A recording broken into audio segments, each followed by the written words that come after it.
Don't rush, Novak. Take your time.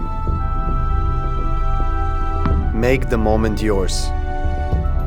It's what you've always done, right? It's not like 15,000 people are watching you bounce this little ball. And it wouldn't be the first time that the critics got on your back. They said you take too long.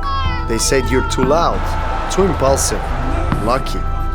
Maybe you're just too good. They said yoga wasn't for tennis players, and neither was your diet. They said you were too serious, and they're not serious enough. They said your charity work was just to look good. And they even said being a good player mattered more than being a good father. And if they keep talking and talking, let them talk.